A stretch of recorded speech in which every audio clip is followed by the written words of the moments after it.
शोभे सौम्यमुखारविन्दहसतु नेणेयमी वर्षता वाणी छे महिमा भरी मृदुवळी हय्ये हरि धारता योगी राज प्रमुखजी हृदयथी जेना गुणे રીઝતા वंदु संत महंत स्वामी गुरुने कल्याणकारी सदा।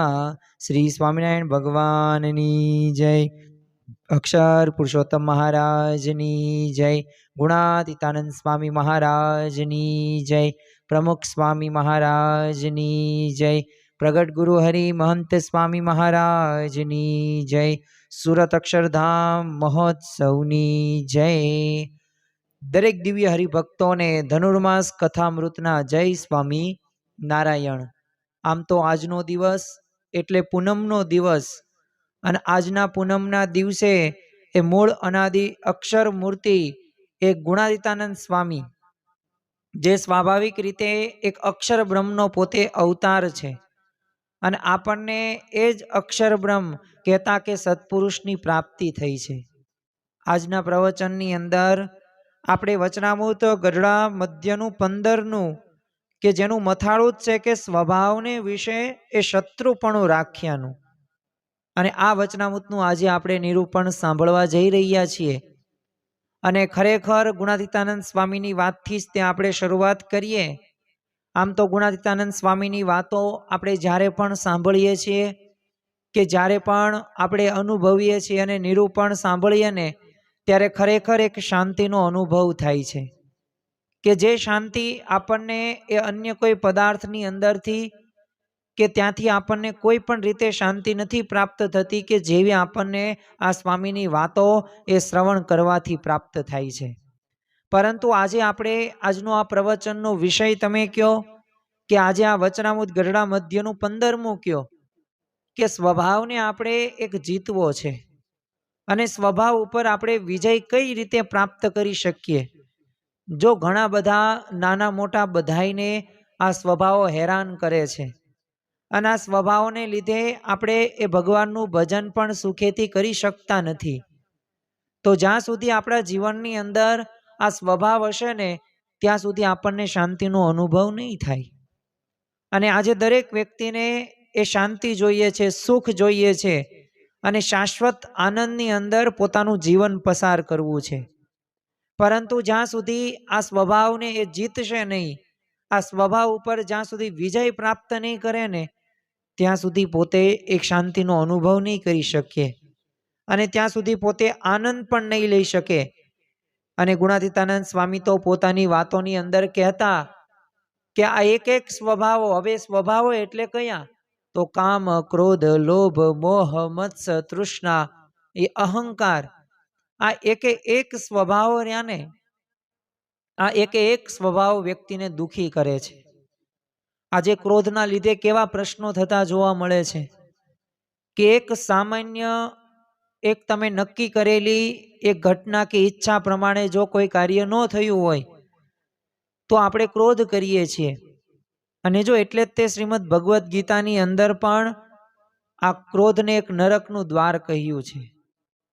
कारण के ज्यारे पण व्यक्तिना जीवननी अंदर आ क्रोध आवे ने त्यारे ए व्यक्तिनी बुद्धि रहीने भ्रष्ट थई जाय छे अने आ भ्रष्ट थयेली बुद्धिमां ए सत के असतनो विवेक नथी रहेतो। कहता के शुं बोलवुं शुं करवुं जोईए एनो एने ख्याल नथी आवतो।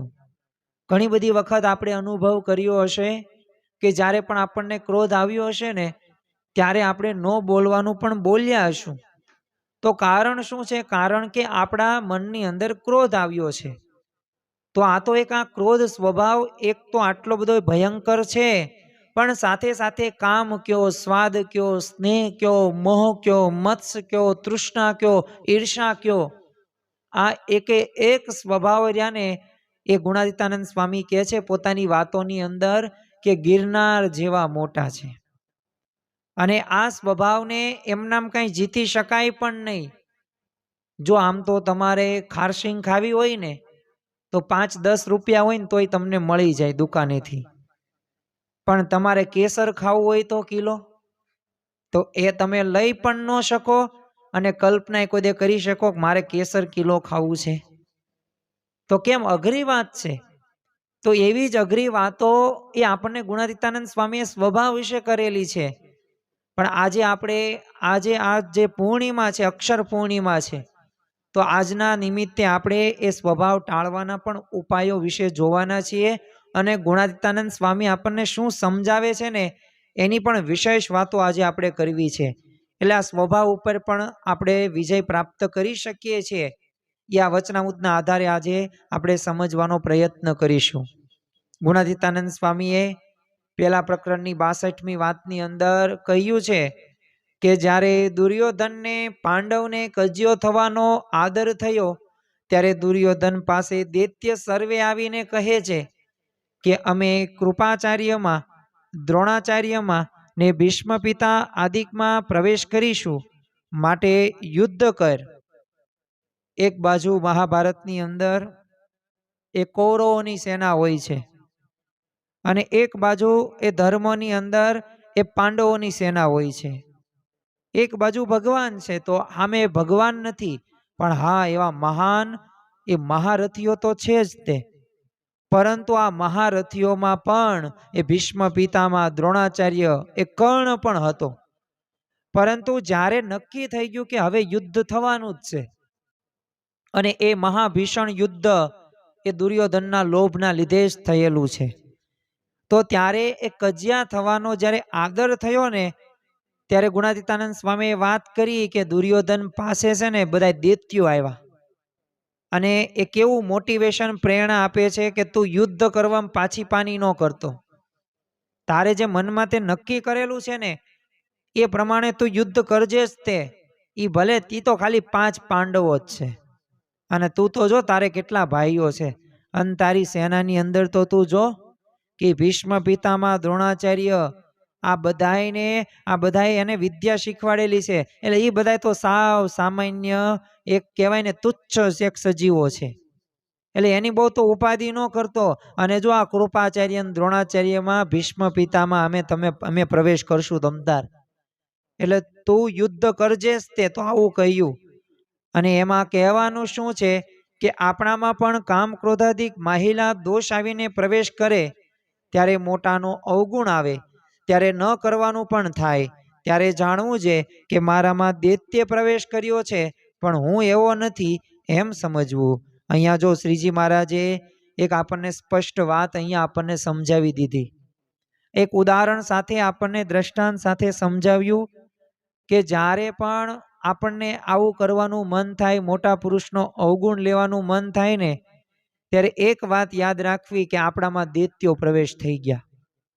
આપણામાં કુમતિ આવી તો સમજી લેવાનું કે એ દૈત્યોના લીધે, એ કુવિચારોના લીધે એ આપણે સારી રીતે કોઈ કાર્ય કરી શકીશું નહીં અને આપણે એ અધર્મના માર્ગે આપણે ચડી જશું. અને જો ગુણાતીતાનંદ સ્વામીએ તો એક પહેલા પ્રકરણની 89 વાતની અંદર પણ સ્વભાવ બાબતે કીધું છે કે વાંદરું વૈકુંઠમાં રહે નહીં એમ કહે છે તે સારું આપણે ભગવાન પાસે રહેવાય એવા સ્વભાવ કરવા, તે અહીંયા કરવા કાં શ્વેતદ્વીપના જઈને કરવા. તો જો આપણને મહારાજે આ જ દ્રષ્ટિ આપી છે અને ગુણાતીતાનંદ સ્વામી આપણને એ જ સમજાવે છે કે આપણે એક પણ એવો સ્વભાવ નથી રાખવો કે જે ભગવાન અને સંતને ન ગમતો હોય. અને જો એવા સ્વભાવો રાખીશું ને તો ભગવાન અને સંત એ આપની નજીક આપણને બેસવા પણ નહીં દે. તો આપણે ભગવાનને નજીક જવું છે અને જો આ મનુષ્ય દેહ આપણને પ્રાપ્ત થયો ને તો આપણું આ લક્ષ્ય તો હોવું જ જોઈએ કે આપણે ભગવાનની પ્રાપ્તિ કરવી છે, ભગવાનને એ મૂર્તિનું અખંડ સુખ પ્રાપ્ત કરવું છે. પરંતુ એમ નામ આપણે આ સુખ પ્રાપ્ત નહીં કરી શકીએ તો એના માટે આપણે સ્વભાવને જીતવા પડશે. એવો એક પણ આપણે સ્વભાવ નથી રાખવો કે જે ભગવાન અને સંતને ન ગમતો હોય. જો આપણે સ્વામિનારાયણ ભગવાનના તે એ સમકાલીન જે ભક્ત થઈ ગયા, આમ નારી ભક્તો પણ હતા અને ભક્ત રત્નો પણ હતા, પણ એ અગતરાયના પર્વતભાઈ હોય કે બોટાદના શિવલાલ શેઠ હોય કે ગઢાળીના આંબા શેઠ હોય કે ગઢપુરના દાદા ખાચર હોય, કે એ સારંગપુરના વાઘા ખાચર હોય, તો આ બધાય ભક્તોના જીવનની અંદર એક તો આપણને સ્પષ્ટ ખ્યાલ આવે જ છે કે એમને પોતાના જીવનની અંદર એક પણ એવો સ્વભાવ નથી રાખ્યો કે જે એ ભગવાનને ન ગમતો હોય. તો જો આ ભક્તોની એક વિશેષતા છે, અને આ ભક્તની વિશેષતા એ શ્રીજી મહારાજે આપણને એટલે કહે છે કે સ્વભાવને ટાળવા પડશે. તો આપણે સૌ પ્રથમ આ વચનામૃતનું આપણે શ્રવણ કરીએ અને ત્યારબાદ સમજવાનો પ્રયત્ન કરીએ કે આ એકે એક સ્વભાવો કેટલા બધાય ભયંકર છે અને શું સ્વભાવ ઉપર આપણે વિજય પ્રાપ્ત કરી શકીએ. તો વચનામૃત ગઢડા મધ્યના 15મા વચનામૃતની અંદર જેનું મથાળું છે કે સ્વભાવને વિશે શત્રુપણું રાખ્યાનું. તો ચાલો સૌ પ્રથમ આપણે શ્રવણ કરીએ અને ત્યારબાદ એ સમજવાનો પ્રયત્ન કરીએ કે આ સ્વભાવમાં જો આપણે શત્રુપણું રાખીએ તો ખરેખર સ્વભાવ જીતાય છે કે આ શત્રુપણું એટલે શું, તો આ સત્સંગ કે અંતરદ્રષ્ટિ એટલે શું. તો આ બધા મુદ્દોની પછી આપણે વાતો કરીશું. સૌ પ્રથમ આપણે શ્રવણની અંદર જોડાઈએ. સંવંત 1878ના ભાદરવા સુધી બીજને દિવસ સ્વામી શ્રી સહજાનંદજી મહારાજ શ્રી ગઢડા મધ્યે દાદા ખાચરના દરબારમાં શ્રી વાસુદેવ નારાયણના મંદિરની ઓસરીએ એક ચાકાળો નખાવીને વિરાજમાન હતા ને સર્વ શ્વેત વસ્ત્ર ધારણ કર્યા હતા અને પોતાના મુખારવિંદની આગળ મુનિ તથા દેશ દેશના હરિભક્તની સભા ભરાઈને બેઠી હતી. આ વચનામૃતની અંદર આ વચનામૃત ગઢડાનું છે અને ગઢડાની અંદર શ્રીજી મહારાજ પોતે બિરાજમાન હોય છે અને સુદ એ ભાદરવા સુદ બીજનો એ દિવસ હોય છે. હવે પછી શ્રીજી મહારાજે સર્વે પરમહંસને પ્રશ્ન પૂછ્યો છે કે ગમે તેવો કઠણ સ્વભાવ હોય ને જો એક વિચાર કરીએ તો તે સ્વભાવનો નાશ થઈ જાય, અને એ વિચારને મૂકીને બીજા હજારો વિચારો કરે તોય પણ તે ભૂંડા સ્વભાવ હોય તે ટળે નહીં, એવો તે કયો વિચાર છે, અને જેને જેમ સમજાતું હોય તેમ કહો. શ્રીજી મહારાજે અહીંયા આ વચનામૃતની અંદર એક અઘરામાં અઘરો પ્રશ્ન પૂછ્યો. અઘરો શા માટે? કારણ કે એવો વિચાર કહેવાનો કીધો કે સ્વભાવને આપણે જીતી શકીએ, અને પાછું એક એ વિચાર કરીએ ને તો સ્વાભાવિક રીતે અન્ય એ વિચારો કરવા જ ન પડે. તો એવો કયો વિચાર કરવાથી એ સ્વભાવ જીતી શકાય? જો અહીંયા મહારાજે એક વિચારની તો વાત કરી, પણ સાથે સાથે એમ પણ કહ્યું કે ગમે તેવો ભૂંડો એ ગમે તેવો કઠણ એ સ્વભાવ હોય ને તો તમે એક વિચાર કરો ને તો એ સ્વભાવ ઉપર તમે વિજય પ્રાપ્ત કરી શકો. અને ઘણી બધી વખત જો આ સ્વભાવના લીધે જ તે આપણને સુખ આવતું નથી. ઘણી બધી વખત આપણે જો એટલા બધા સ્વાદની અંદર આપણે પારંગત થઈ ગયા હોય ને તો આપણે ઘરે તો આપણે બનાવીએ અને આપણા ધર્મપત્ની બનાવે એ આપણને અનુકૂળ હોય, પણ જો એક સ્વાદના સ્વભાવના લીધે પછી લગ્ન પ્રસંગની અંદર આપણને એ ભોજન ભાવતું નથી. મહેનત કરીને એક ઘર ધણીએ સારામાં સારી રસોઈ આપી હોય, સારામાં સારા રસોઈયા પણ એ નક્કી કરીને બોલાવ્યા હોય, સારું પેમેન્ટ પણ ચૂકવ્યું હોય, પણ છતાં પણ જો આપણે એ બધી રસોઈમાંથી આપણે કૂરા કાઢીએ છીએ, એટલે કે ભૂલો કાઢીએ છીએ, અને આ ભૂલોના લીધે આપણને રસોઈનું સુખ આવતું નથી. પ્રથમ તો આપણને એ પ્રશ્ન થવો પડે કે ખરેખર શું આ સ્વભાવ ટાળવો જરૂરી છે? શું આપણે સ્વભાવ એમનામ હોય તો આપણે સુખી ન રહી શકીએ? શું આપણે સ્વભાવને ખરેખર કાઢવો જ જોઈએ? તો આવો આપણને બધાયને પ્રશ્ન હોય છે. પણ જો તમારા પગમાં કાંટો વાગ્યો હોય ને, તેમ બજારમાં જતા હોય ને કાંટો વાગે તો હવે તમને શાંતિ ક્યારે થાય? કે જ્યારે કાંટો કોઈક કાઢી દે તો શાંતિ થાય, બાકી તો શાંતિ થાય નહીં. એના માટે તમે પ્રયત્નો કરો. આંખમાં તમે જો કણું પડ્યું હોય તો શાંતિ ક્યારે થાય? તમને સારામાં સારું એ દ્રશ્ય દેખાડવામાં આવે ને, પણ છતાં પણ તમને શાંતિ ન થાય. એનું કારણ એક જ છે કે આંખમાં કણું પડ્યું છે. અરે તમારી સામે હું પિઝા, બર્ગર, દાબેલી, વડાપાવ, મંચુરિયમ, પાણીપુરી, ભજીયા, ગોટા, ફ્રૂટ સલાડ, મઠ્ઠો, 32 જાતના પકવાનો હું સરસ મજાની સોનાની થાળીની અંદર પીરસું, અને પાછી બધી ક્વોલિટી વાળી વસ્તુ હોય, પણ જો એ કિડનીની અંદર પથરી હોય તો તો એ આપણને ગમશે ખરી પણ ખાઈ શકશું નહીં, એમાંથી આપણને સુખ નહીં પ્રાપ્ત થાય. એમ જ્યાં સુધી જો આપણે આંખમાં કાણું કાઢીએ પછી તે કણું કાઢીએ પછી જ શાંતિ થાય, પગમાં કાંટો કાઢીએ પછી જ શાંતિ થાય, અને કિડનીમાંથી એ જે પથરી છે એ દુખાવો છે, એ જે પથરી કાઢવામાં આવશે, દુખાવાનો જ્યારે રાહત કરવામાં આવશે ત્યારે જ આપણને એ 32 ભાતના પકવાનો ગમશે. તો જો એક સ્થૂળ બાબતે પદાર્થની અંદર પણ જો એક આમાં આપણને કંઈક દુઃખો થતા હોય તો જો આપણા શરીરની અંદર, આપણા મનની અંદર, આ જીવની અંદર જો જ્યાં સુધી સ્વભાવ હશે ને માણસના જીવનની અંદર, ત્યાં સુધી એને શાંતિનો અનુભવ નહીં થાય, ચેન નહીં થાય. એટલે ખરેખર આપણે સત્સંગ તો જો ઘણા બધા સમયથી આપણે કરીએ છીએ, પણ આ સત્સંગની જે ફળશ્રુતિ છે ને કે શાંતિનો અનુભવ અને અખંડ અને શાશ્વત સુખ, તો એ આપણે પ્રાપ્ત કરી શકતા નથી. તો એનું કારણ શું છે? એનું કારણ એક જ છે કે આપણે એ આપણામાં રહેલા જે સ્વભાવો છે, આ સ્વભાવો સામે આપણે શત્રુપણું નથી રાખ્યું. આ સ્વભાવો રહ્યાને એ આપણા ઉપર હાવી થવા દીધા છે. તો જો એટલે જ તે આપણને શાંતિનો અનુભવ નથી થતો. જો આ મથાળાની અંદર શું લખ્યું છે કે સ્વભાવને વિશે શત્રુપણું રાખ્યાનું, તો જો જવાબ તો એક જ છે કે સ્વભાવને વિશે જો શત્રુપણું રાખશો તો ઓલ ઇન વન સમાધાન થઈ ગયું. અને એટલે જ ત્યાં વચનામૃતની અંદર શત્રુપણાની વાત પણ મહારાજ કરે જ છે. જુનાગઢમાં છે ને એક કર્મણ ભગત, હવે આમની એક વિશેષતા શું હતી, તો રાત્રે પોતે 2-2 વાગ્યે છે ને પોતે જાગી જાય. શું લઘુ કરવા જાગે?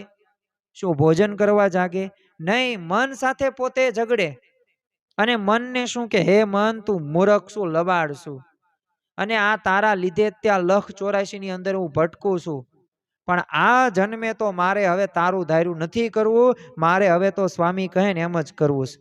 તો જો આવો શત્રુભાવ એને કેળવાઈ ગયો મન સાથે, તો જો ખરેખર એ સ્વભાવને જીતી શક્યા.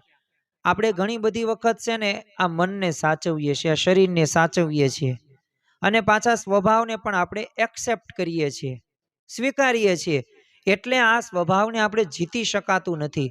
જો જ્યાં સુધી આપણામાં ખામીઓ એમનામ રહેવા દેશું ને ત્યાં સુધી આપણે સુખનો અનુભવ નહીં કરી શકીશું. તમે જુઓ 2019ની અંદર ડિસેમ્બર મહિનાની અંદર જાપાનમાં હ્યુહાનની અંદર, ચીનની અંદર હ્યુહાન, તો ત્યાંથી કોરોના વાયરસ પોતે ઉત્પન્ન થયો અને ઉપદ્રવ એટલો બધો વધતો ગયો. તો 2020-21 જાન્યુઆરી મહિનાની અંદર એ ભારતની અંદર પણ એ કોરોના વાયરસના કેસો આવવાના શરૂ થયા. અને આપણને પણ ખ્યાલ છે કે લોકડાઉન 1 ને લોકડાઉન 2 આવી રીતે આપણે અનુભવો કર્યા છે. અને પાછું આપણો ભારત દેશ નહીં, આખું વિશ્વ એ આ મહામારીથી પોતે એક ભયભીત થયેલું હતું. એવી વિપરીત પરિસ્થિતિ આવી હતી. પરંતુ ત્યારે આવા કોરોના કાળના એ પરિસ્થિતિ વચ્ચે પણ મહંત સ્વામી મહારાજે એક વાત કરેલી કે જો અત્યારે કેવું બધાયને આ વાયરસની સમજ આવી ગઈ, તો જો એમ જો સ્વભાવરૂપી વાયરસની જો સમજ આવી જાય ને તો આ સ્વભાવ શત્રુ જ છે. આ બ્રહ્મરૂત થતા વાર ન લાગે, એકાંતિક થતા વાર ન લાગે, અરે ઉત્તમ ભક્ત થતા વાર ન લાગે, પણ આ સ્વભાવ શત્રુ પાછો માનવો જોઈએ. જો કોરોના વાયરસને આપણે એક્સેપ્ટ કર્યો, આપણે એના વિશે કેટલો શત્રુભાવ રાખ્યો, તો શાકભાજી હોય ને એને પણ આપણે એક ટોપલીમાં દૂરથી લેતા હતા. અરે આપણા પિતાને જ્યારે COVID-19 જે આપણે કેવી છે કોરોના વાયરસ એ ડિટેક્ટ થયો ને તો એમના ઉપલા માળે એક ઓવડી એની અંદર પૂરી દેવામાં આવ્યા હતા. અને બસ સવાર બપોર સાંજ એ ભોજન પણ ત્યાંથી કેમ એક કેદીને આપે એવી રીતે એક થાળી આમ મૂકવામાં આવતી હતી. પાછા એ તો પાછા દૂર જ હોય. કોઈક વસ્તુ લેવી હોય, કોઈક વ્યક્તિ સાથે વાત કરવી હોય તો કેટલી આપણે દૂરી રાખતા હતા કે 2 દૂચકી દૂરી આપણે રાખવી. શા માટે? એનાથી આપણું જીવન સુરક્ષિત રહેશે. તો કેટલો શત્રુભાવ કોરોના વાયરસ પ્રત્યે હતો. તો એવો જ શત્રુભાવ જો આપણે સ્વભાવ વિશે રાખીએ ને તો ખરેખર આપણે એ સુખનો અનુભવ કરી શકીએ.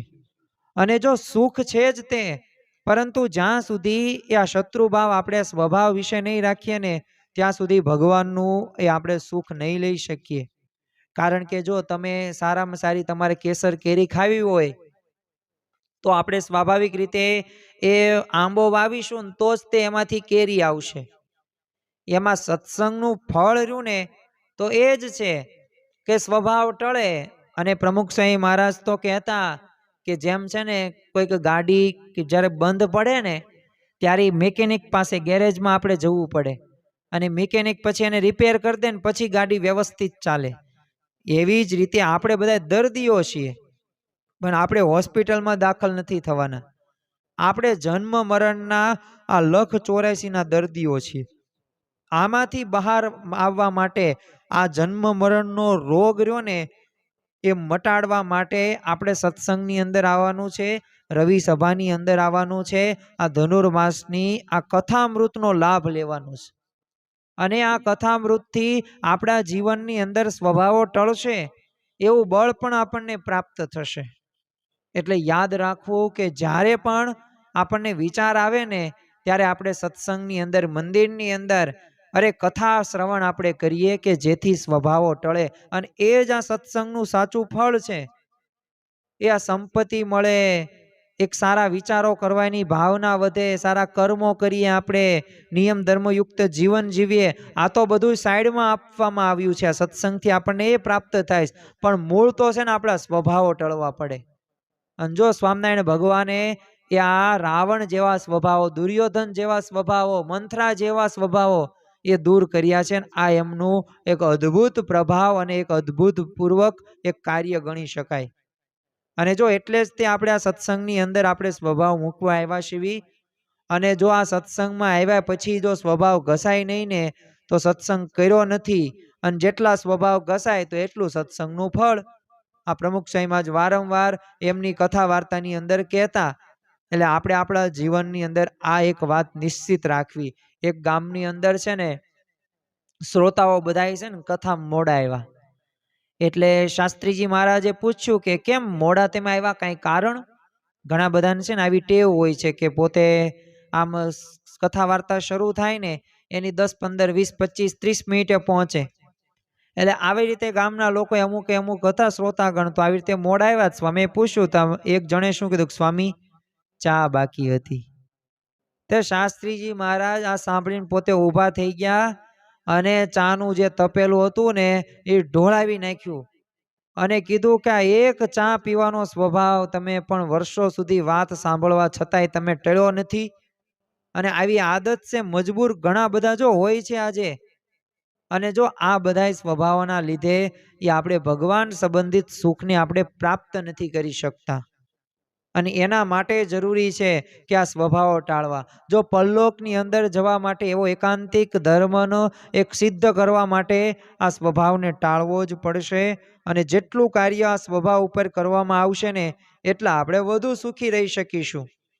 અને જો આપણને એટલે જ ગુણાતીતાનંદ સ્વામીએ તે એ 3જા પ્રકરણની 73મી વાતની અંદર કીધું છે કે અક્ષરધામમાં રહેવાય એવા સ્વભાવ કરવા શીખો. તો જો આપણે અક્ષરધામમાં રહેવાનું તો આ છતાં દેહે આપણે એવા સ્વભાવો કેળવવાના છે, શીખવાના છે, સમજવાના છે. એટલે આ સ્વભાવને ટાળવો જરૂરી છે. શ્રીજી મહારાજ આ વચનામૃતની અંદર આગળ જણાવે છે. આમ તો આ પ્રશ્ન એમને કીધો અને પાછો એક ઓપ્શન પણ બધાને આપે, તમને જેવો જવાબ આવડે ને એવો તમે જવાબ આપો. પણ પરમહંસોને કાંઈ સમજાતું નહોતું એટલે યથાર્થ કોઈથી જવાબ ન થયો. અને હવે શ્રીજી મહારાજ શું જવાબ આપે છે? કારણ કે જો અહીંયા ભગવાન એ સાક્ષાત એ આપણને પ્રશ્નનો ઉત્તર કરે છે કે એક વિચાર કરીએ ને તો આપણે હજારો બીજા કોઈ વિચાર કરવા જ ન પડે. અને એ કઠણ ગમે એવા સ્વભાવ હોય ને એ પણ સારા થઈ જાય છે. પછી શ્રીજી મહારાજ બોલ્યા છે કે લ્યો અમે કહીએ છીએ કે જેમ બહાર કોઈક પોતાનો શત્રુ હોય તે આપણું કંઈક કામ થતું હોય તેને બગાડી દે અથવા પોતાની મા બેન સામે ગાળો દે તેનો જેમ અતિશય અભાવ આવે છે અને જે ઉપાય કરીને તેનું ભૂંડું થાય એ ઉપાય કરાય છે, અથવા કોઈક બીજો તે શત્રુનું ભૂંડું કરે તો પણ અતિશય રાજી થવાય છે, તેમ જે મોક્ષને અર્થે પ્રયત્ન કરતા હોય તેમાં જો કામ ક્રોધાદિક માહેલા શત્રુ વિઘ્ન કરે તો એના ઉપર પણ તેવી જ વેર બુદ્ધિ થાય અને તેનો ખટકો એ ક્યારેય ટળે નહીં. એવો વિચાર જેને હાથ આવે તે એ વિચારે કરીને શત્રુ માત્રને એ ટાળે છે અને જ્યારે કોઈક સંત કે કામાદિક શત્રુની નિંદા કરે તથા શત્રુને ખોદે તેમાં જેને મોરે કહ્યો એવો વિચાર હોય તેને તે સાધુનો અભાવ આવે નહીં. સામો એ સાધુનો અતિશય ગુણ લે છે અને એમ જાણે છે કે આ સાધુ મારા શત્રુને માર્યાનો ઉપાય કરે છે, માટે મારા પરમ હેતુ છે. અહીંયા જો શ્રીજી મહારાજે એક દ્રષ્ટાંત દ્વારા આપણને સમજાવ્યું છે. અને દ્રષ્ટાંત દ્વારા આપણને શું સમજાવવા માંગે છે? આમ તો એમનો શ્રેષ્ઠ ઉપાય આપણને શું કહે છે? ઓલ ઇન વન સમાધાન, કે સ્વભાવને વિશે શત્રુપણું, પણ કેવું શત્રુપણું રાખવાનું? તો અહીંયા શ્રીજી મહારાજે કીધું કે આપણું કામ કોઈક બગાડ નાખે, કોઈક વ્યક્તિ, આપણે થોડુંક ઉદાહરણ લઈએ અત્યારે, હવે કામ બગાડ નાખે, પછી મા બેન હોય એની સામે ગાળું દે, તો આપણને એનો કેટલો બધો અભાવ આવે. અને પાછું એનો ઉપાય પણ કેવું, કેમ જેમ ભૂંડું થતું હોય ને એવું આપણે કામ પણ કરીએ. પાછા કોઈક ત્રીજા વ્યક્તિ એનું ભૂંડું કરે ને તો આપણે પાછા રાજી થઈએ. શા માટે રાજી થઈએ? અતિશય, કારણ કે એને આપણી મા બેન સામે ગાળું દીધી છે ને આપણું ભૂંડું કર્યું છે એને, એટલે એટલું શત્રુપણું આવી ગયું. બસ એમ આપણે જ્યારે મોક્ષ માર્ગે આગળ વધતા હોય ને ત્યારે પણ આ જ વાત દ્રઢ કરીને રાખવી કે આ મોક્ષમાં જે પણ કાંઈ આડું આવે છે ને એ કામ ક્રોધાદિક સ્વભાવો, આ સ્વભાવોમાંથી આપણે બચવાનું છે. અને જો આ સ્વભાવો રહ્યા ને ઘણા બધા નુકસાન કરે છે.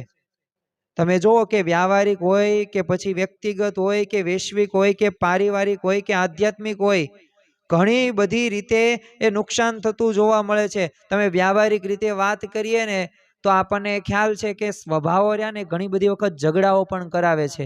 એક સ્વભાવ એટલે ક્રોધનો સ્વભાવ. તો આમ તો છે ને બે ભાઈઓ હતા ને, એ પોતે ઘણા બધા સમયથી એ પોતે એક વાડીમાં, પોતાની 50 વીઘાની વાડી હતી, ત્યાં કામ કરતા હતા. અને બંનેના સ્વભાવો કેવા હતા કે ક્રોધીના થોડાક સ્વભાવ અને થોડાક માનવાળા. એટલે એક ખેડૂત પોતે હતો, એક ભાઈ, હવે એ સ્વાભાવિક રીતે એ હળ હાંકીને આવતો હતો, તો બીજો ટ્રેક્ટર એને આડું રાખેલું હતું. તો એના ભાઈએ શું કીધું કે તું ટ્રેક્ટર આઘું લઈ લે ને, આ મારું હળ હાલશે નહીં, આમ કોઈ રસ્તો નથી, સાંકડો છે. તે કંઈક નહીં, એમ નહીં થાય, મારું કામ અહીંયા પૂરું થશે ને પછી જ આગળ જશે ટ્રેક્ટર, બાકી ટ્રેક્ટર નહીં વળે, પાછું નહીં જાય, તું પાછું વાળ. તો એટલો બધો અંદરો અંદર. હવે બંને ભાઈઓ જ હતા પાછા, અને પાછા ખેડૂત હતા, અને જમીન પાછી સહિયારી જ હતી, મજિયારો જ હતો. પણ ઓલા ખેડૂતને એટલું બધું ગુસ્સો આવ્યો, સામે ઓલાનો હઠનો સ્વભાવ હતો. તો એના લીધે શું થયું, તો એકે ધાર્યું લીધું, એકે કુહાડી લીધી, બંને બાંધ્યા, અને એકને મોટાએ નાનાને મારી નાખ્યો, અને મોટાને તો પછી ઉમ્રકેદની સજા થઈ છે. બંને પરિવાર એ રજળી પડ્યા. એક ક્રોધના સ્વભાવના લીધે આવા વ્યાવહારિક પ્રશ્નો થતા જોવા મળે છે. તો આ કઈ સામાન્ય વાત નથી.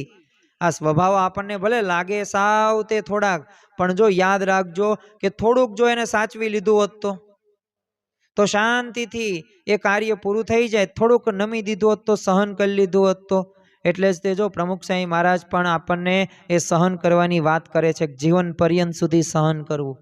અરે યોગીજી મહારાજ તો યોગી ગીતાની અંદર કહે છે કે તમારે સહનશીલતા રહીને એ જબરો ગુણ છે, અને સહન જ કરવું. સહન કરવાથી મોટા પુરુષ અંતરથી રાજી થાય છે અને આનંદના ફુવારા છૂટે છે. તો જો આવી વાતો ઘણી બધી વખત કરેલી, તો જો આ સ્વભાવ હશે તો આવા વ્યાવહારિક પ્રશ્નો થતા જોવા મળશે. તે ઘણા બધાને જો એક વ્યવહારની અંદર, કુટુંબની અંદર અમુક સગા સંબંધીઓ સાથે વ્યવહાર નથી હોતા, તો એનું કારણ પણ શું હોય છે? સ્વભાવ જ તે, કે અમુકને માનના સ્વભાવ હોય, અમુકને ક્રોધનો સ્વભાવ હોય, અમુકને હઠનો સ્વભાવ હોય, અમુકને લોભનો સ્વભાવ હોય, અમુકને મારું તારુંનો સ્વભાવ હોય. તો પછી આના લીધે આ જ પ્રશ્નો થતા જોવા મળે. જો વ્યક્તિગત પણ નુકસાનો ઘણા બધા થતા જોવા મળે છે. કારણ કે ઘણા બધા આપણને ખ્યાલ છે કે માઇક ટાયસન, હવે આ માઇક ટાયસન પોતે બહુ વિશ્વ પ્રખ્યાત, પોતે એક ગણી શકાય કે બોક્સિંગ, કુસ્તી, જે બોક્સિંગ કે આપણે કહીએ છીએ એની અંદર સારું એવું પ્રદર્શન, અને પોતે એક સારા એવા એવોર્ડ્સ પણ એને પ્રાપ્ત કરેલા, કરોડોની કિંમત એની પાસે સંપત્તિ પણ હતી. પણ જો ક્રોધનો સ્વભાવ હતો, આ માઇક ટાયસન પોતે રેફરીને ઘણી બધી વખત, સ્પર્ધકોને ઘણી બધી વખત એ કાન કરડી ખાતો. તો એના લીધે જો નેગેટિવ અસર થઈ. ઘણા બધા એવા ખેલાડીઓ આપણને ક્રિકેટ ક્ષેત્રની અંદર જોવા મળતા હશે, આપણને ઘણી બધી રમતોની અંદર જોવા મળતા હશે, ધંધાની અંદર જોવા મળતા હશે, કે આવા સ્વભાવના લીધે એ વ્યક્તિગત રીતે ઘણું બધું નુકસાન થતું જોવા મળે છે. એટલે આ સ્વભાવના લીધે આવા નુકસાનો પણ થાય છે. ઘણી વખત વૈશ્વિક નુકસાનો પણ થાય છે. તમે આજે જો વિશ્વની અંદર કંઈ ખાવા પીવાની કે હરવા ફરવાની કે જીવન ધોરણની કાંઈ પણ પ્રકારે એ આપણને ચિંતા નથી. આજે લોકોને 50 વર્ષ પૂર્વે કરતાં પણ સારામાં સારું જમવાનું મળે છે અને સારામાં સારા સ્થળે પોતે ફરી પણ શકે છે. પણ પ્રશ્નો ક્યાં છે? પ્રશ્નો સ્વભાવના છે. આજે જો સરહદના પ્રશ્નો છે કે આમ આમ આટલી મારો વિસ્તાર, આટલો તારો વિસ્તાર, આટલું તારી પાસે તો આટલું મારી પાસે, તો આટલું તો મેળવવા માટે મારે પ્રયત્ન કરવા જ પડશે. તો જો આવા સ્વભાવના લીધે થાય છે. આપણે ઇતિહાસના થોડાક દ્રષ્ટાંતો જોઈએ કે જેથી આપણને ખ્યાલ આવે કે ખરેખર એક વૈશ્વિક નુકસાન પણ આ સ્વભાવના લીધે થતું જોવા મળે છે. તમે જુઓ કે મહાભારતની અંદર જે મુખ્ય પાત્ર હતું અને જેના લીધે મહાભારત થયું એટલે કે દુર્યોધન. આમ તો એ ધૃતરાષ્ટ્ર રાજા પોતે પુત્ર મોહની અંદર વ્યાપ્ત થઈ ગયેલા હતા. એટલે સારું કે ખરાબ એ દુર્યોધન જે કરે ને એમાં હયા જ રાખતા હતા.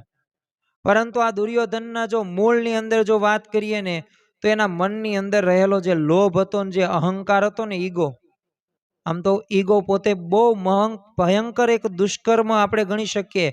કારણ કે એવો સ્વભાવ છે ને અહંકાર કે હારા હારાને પોતે સાવ તે છે ને ધૂળમાં પોતે ભેળવી નાખેલા છે.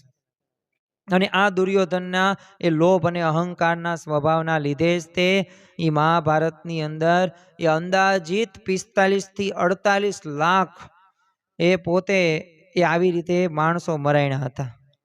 તો જો આના આધારે આપણે કહી શકીએ કે સ્વભાવ હશે ને તો વૈશ્વિક નુકસાનો પણ થાય છે. તમે જુઓ કે રશિયા હોય કે યુક્રેન હોય, એ વ્લાદિમીર પુતિન હોય કે ઝેલેન્સ્કી હોય, પરંતુ આ બંનેમાં રહેલા જે સ્વભાવો છે ને, આ સ્વભાવના લીધે જ તે એ હજી પણ યુદ્ધો ચાલે જ છે ને. આવા કોઈ પણ દેશો હોય તો આ દેશો વચ્ચેની વચ્ચે ખાઈ સમાન હોય ને તો ત્યાં કાંઈ સગવડતા ઓછી નથી, સગવડતા તો સારી જ છે. પણ આ સ્વભાવના લીધે પ્રશ્ન થયા છે. હિટલર તમે જો બીજું વિશ્વયુદ્ધનો મુખ્ય જવાબદાર ગણી શકાય. 5 થી 6 કરોડ લોકો એ બીજા વિશ્વયુદ્ધની અંદર એ મૃત્યુ પામે છે. શા માટે? એક આ હિટલરના એક સ્વભાવના લીધે. તમે જો અમેરિકા હોય કે ઈરાક હોય કે અમેરિકા કે ઇન્ડિયા વચ્ચે પણ એ આપણને ઇન્ટરનેશનલ ટ્રેડ સંબંધિત જે પ્રશ્નો થયા છે તો એના મૂળની અંદર ઘણી બધી વખત આ જ પ્રશ્નો જોવા મળે છે. અને આ સ્વભાવના લીધે વૈશ્વિક નુકસાનો થયા છે. તો હવે આપણે આવા સ્વભાવને રાખતા હશું તો આપણે આધ્યાત્મિક માર્ગે કઈ રીતે આગળ વધી શકીશું? જો ઘણી બધી વખત પારિવારિક નુકસાનો પણ થતા જોવા મળે છે. અને એમાં આપણને પણ ખ્યાલ છે કે જ્યારે રામાયણની અંદર જ તે જે મંથરા હતી, તો ગઈકાલે પણ આપણે વાતો કરેલી જ હતી. પરંતુ આ મંથરાને કઈ હવે જો સ્વભાવ રહ્યા ને એ ગમે એ રીતે કુસંગ થકી પણ આવે જ છે. કારણ કે ગુજરાતીની અંદર એક કહેવત છે કે સંગ તેવો રંગ. જેવા તમે સંગમાં રહ્યો એવો તમારો રંગ જામે જામે જામે જ તે. તમે વ્યસન કંઈ કરતા ન હોય પણ એવા મિત્રો સાથે રહેતા હોય ને અને એવી તમે વાતો અને એવી એડવર્ટાઇઝ જોતા હોય ને તો વ્યસન કરવાનું મન તો પાછું થાય જ તે. ભલે શરૂઆત તમે એ સ્વાભાવિક રીતે ગળી સોપારીથી કરો, પણ છેલ્લે પછી ડ્રગ્સ સુધી પહોંચી જવાય ને દારૂ સુધી પહોંચી જવાય ને ખબર પણ ન પડે.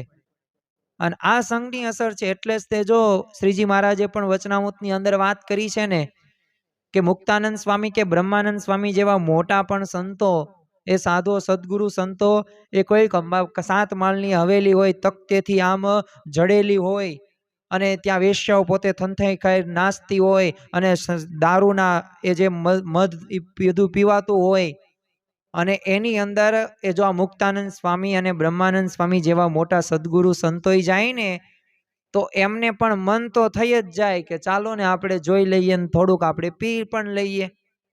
તો જો આ સંઘની આ અસર વિપરીત થાય છે. તો જો આ ઘણા બધી વખત આ પ્રકારનું જોવા મળે. તો જો એ મંથરાને સંઘ આ કઈ સ્વાભાવિક રીતે એવી હતી નહીં. કારણ કે ભરત કરતા પણ વધુ પ્રેમ એ રામને એ કઈ કરતી હતી. પણ છતાં પણ જો કુસંગીના એ શબ્દો, અને ખરેખર આ કુસંગી હોય ને, અને ઘણી વખત તો ગુણાતીતાનંદ સ્વામી પણ આપણને એ જ સમજાવે છે વ્યસન બાબતે તે કે છે ને આ વ્યસનીના ખર્ચની અંદર છે ને સત્સંગીના રોટલા.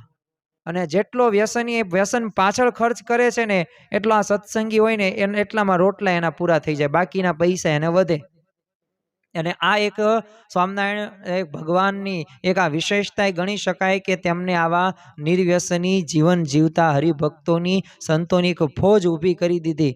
અને અત્યારે તમે જો દેશ વિદેશોની અંદર આ જોવા મળે છે. પરંતુ આપણે કહેતા હતા, વાત એ કરતા હતા કે પારિવારિક નુકસાનો પણ સ્વભાવના લીધે થતા જોવા મળે છે.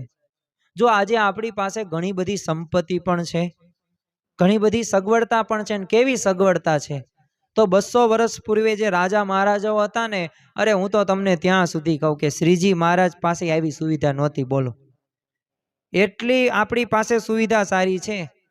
શ્રીજી મહારાજ પાસે એસી નહોતું.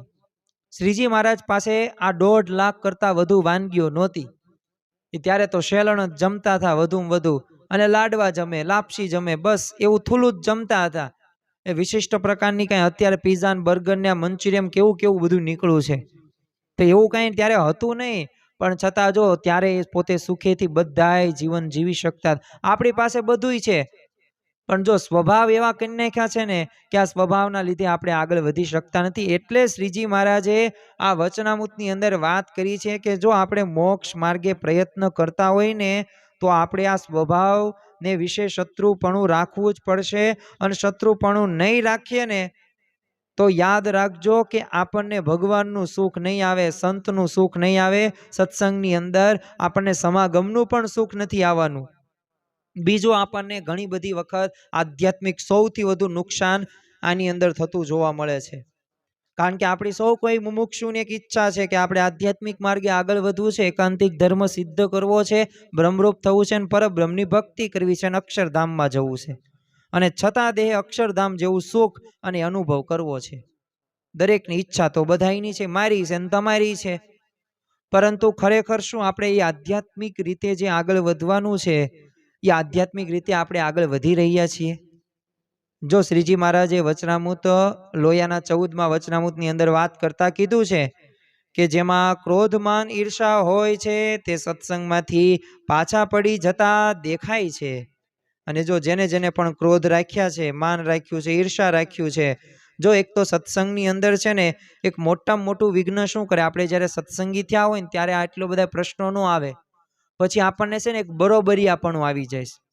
બરોબરિયાપણું એટલે શું કે હું આટલા વર્ષથી સત્સંગ કરું છું અને મારું સન્માન નથી થતું, મારું નામ બોલાતું નથી, અને આ કાલ સવારે આવેલો આ પેથાભાઈ, ઈશ્વરભાઈ, અને એ છેલ્લા 2-3 વર્ષથી આવ્યા છે ને પાછા એ અત્યારે આટલા બધા આગળ નીકળી ગયા. તો જો આ બરાબરિયુંપણું રહ્યું ને એ ઈર્ષા ઉત્પન્ન કરે, અભાવ અવગુણ, ને છેલ્લે દ્રોહ સુધી પહોંચી જાય. પછી તેનું કઈ રીતે અહિત થાય ને એના માટે જ આપણે પ્રયત્નો કરતા હોઈએ છીએ. પછી જો એના કાર્યમાં આપણે સહકાર ન આપીએ, પછી આપણે એવું ન માનીએ કે આ તો ભગવાન ને સંતનું કામ છે. તો જો કામ બગાડવા માટે બેઠા થયા છીએ.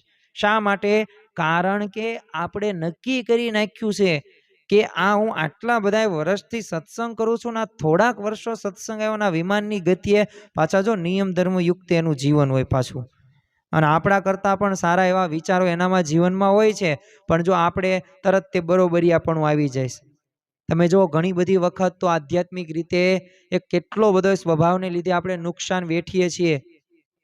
જ્યારે પણ આપણે સમયા ઉત્સવની અંદર જતા હોઈએ છીએ તો જો આપણને આ શરીર સંબંધિત જો સુખને આપણે બહુ વિશેષ કરીને પાળતા હોય ને તો આપણને સારી વ્યવસ્થા ન મળે, સારી જમવાની વ્યવસ્થા ન મળે, રહેવા ઉઠવા બેસવાની વ્યવસ્થા ન મળે, પછી સભા મંડપમાં પણ બરોબર આપણું સ્થાન ન હોય તો આપણને નથી ગમતું, એ સમયા ઉત્સવનો લાભ નથી લઈ શકતા.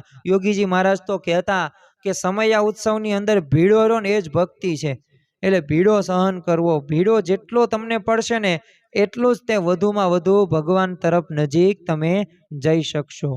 અને આ સ્વભાવના લીધે જો આપણે સત્સંગ અને જ્યારે પણ સમયા ઉત્સવમાં જઈએ ને ત્યારે એનો યથાર્થ રીતે લાભ નથી લઈ શકતા. ઘણી બધી વખત તો આપણને એવા પણ અનુભવો થાય છે કે આમના માટે આવી વ્યવસ્થા, મારા માટે આવી વ્યવસ્થા, હું તો આટલા બધા સમયથી સત્સંગ કરું છું, આટલી બધી સેવા કરું છું, આટલું બધું નિયમ ધર્મ યુક્ત જીવન છે, તો હવે નિયમ ધર્મ હોય જીવન તમારું એક સત્સંગ તેમ કરો છો, કોના માટે કરો છો? આપણા માટે આપણે સત્સંગ કરીએ છીએ, આ જીવના કલ્યાણ માટે સત્સંગ કરીએ છીએ. તો આપણે તો આ મોક્ષનો ખપ હોવો પડે આવો, પણ જો આપણને આ શરીર સંબંધિત બધા સ્વભાવની અંદર આપણે ફસાયેલા છીએ એટલે ભગવાન જેવું સુખ આપણે લઈ શકતા નથી. અને ઘણા બધા હરિભક્તો આવા સ્વભાવના લીધે છે ને સત્સંગમાંથી પાછા પડી ગયા છે.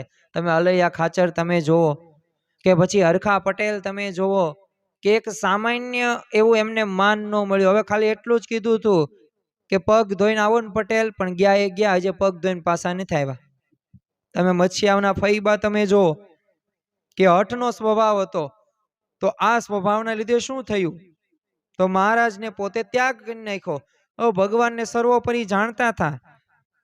વિશેષતા તો એ હતી કે મહારાજ 32 વખત એમના ઘરે આવ્યા હતા, પણ છતાં જો એ સ્વભાવ ન મૂકી શક્યા. આટલા બધા સ્વભાવો રહ્યા ને એ સ્વાભાવિક રીતે એટલા બધા અઘરા છે. આ સ્વભાવને આપણે જીતવાના છે. ગુણાતીતાનંદ સ્વામી એ આપણને સમજાવે છે ને મહારાજ આપણને આ વચનામૃતની અંદર આ સમજાવે છે કે જો તમે શત્રુપણો રાખશો ને તો સ્વભાવને આપણે જીતી શકાશે. શાસ્ત્રીજી મહારાજના વખતની અંદર છે ને એક સોખડાના ત્રિભુવનદાસ પોતે ચુસ્ત નિષ્ઠાવાન સત્સંગી હતા. અને જો જે નિષ્ઠાવાન સત્સંગી હોય ને એ ક્યારેય પોતાના જીવનની અંદર એ પોતે એક એટલું બધું પોતે પ્રાધાન્ય રાખે છે, એટલે તરત તે પોતે છે ને શાસ્ત્રીજી મહારાજ આગળ કીર્તન ગાતા ગાતા ડોલતા. પણ જો આટલા બધા નિષ્ઠાવાન હોવા છતાંય તે એમને સ્વભાવ શું નડ્યો, તો શાસ્ત્રીજી મહારાજે એકવાર છે ને એમની પ્રકૃતિ થોડીક મરોડી, તો આણંદ સ્ટેશને તેઓ શાસ્ત્રીજી મહારાજને મારવા માટે દોડે છે. વિચાર તો કરો કે સત્પુરુષને અક્ષર બ્રહ્મને મારવા માટે, કે જેમને ઉપદેશો આપ્યા, જેમને એક શુદ્ધ જીવન જીવવાની પ્રેરણા આપી, અને એમને જ મારવા માટે તૈયાર થઈ ગયા. તો આ કેના લીધે થયા, તો આ ત્રિભુવનદાસ ના જીવનની અંદર આ સ્વભાવનું પ્રાધાન્યપણું હતું ને ત્યારે આ શક્ય બન્યું. તો જો આપણો જો વિચિત્ર સ્વભાવ હોય ને તો ભગવાન અને સંતને સુવાણ ન થાય, આપણા પ્રત્યે પ્રેમ નથી થતો. અને એટલે જ તે જો શ્રીજી મહારાજે આ વચનામૃતની અંદર એ આપણને એ જ વાત કરી છે કે જો જ્યાં સુધી શત્રુપણું, તો જો તમે ગમે એટલા ઉપાયો કરશો ને એ ઉપાયો પ્રમાણે સ્વભાવને નહીં જીતી શકાય. પણ આ વચનામૃતના આધારે જો આપણે કરશું ને, જો આ ભગવાનની પરાવાણી સમાન આ વચનામૃત ગ્રંથ છે, અને આપણે જે આ નિરૂપણો છેલ્લા 3 દિવસથી સાંભળી રહ્યા છીએ, તો એનો મુખ્ય ઉદ્દેશ આ જ છે કે આપણા જીવનની અંદર એક સાચું જ્ઞાન આવે અને શ્રીજી મહારાજ આપણને શું કહેવા માંગે છે એ આપણે એક સ્પષ્ટતા સાથે આગળ વધીએ તો સ્વભાવને આપણે જીતી શકીએ. અને જો આપણે હવે સ્વભાવને જીતવા છે, અત્યાર સુધી તો આપણે જે વાતો કરી એ સ્વભાવની એક પ્રાધાન્યતા વિશે વાત કરી, અને સાથે સાથે એક સ્વભાવનો એક શા માટે આપણા જીવનમાં સ્વભાવ એ અડચણરૂપ છે તો એની વાત કરી. હવે મહારાજ વચનામૃતની અંદર આ જ વચનામૃતની અંદર આગળ વાત શું કરે છે, તો આગળ તેઓ જણાવે છે કે એવો વિચાર જેને હાથે આવે તે વિચારે કરીને શત્રુ માત્રને ટાળે, અને જ્યારે કોઈક સંત એ કામાદિક શત્રુની નિંદા કરે, શત્રુને ખોદે, જેને મોરે કહ્યો તેવો વિચાર કરે તો અવગુણ આવે નહીં, સાધુનો અતિશય ગુણ આવે. તો આ સાધુ મારા શત્રુને માર્યાનો ઉપાય કરે છે, માટે મારા પરમ હેતુ છે.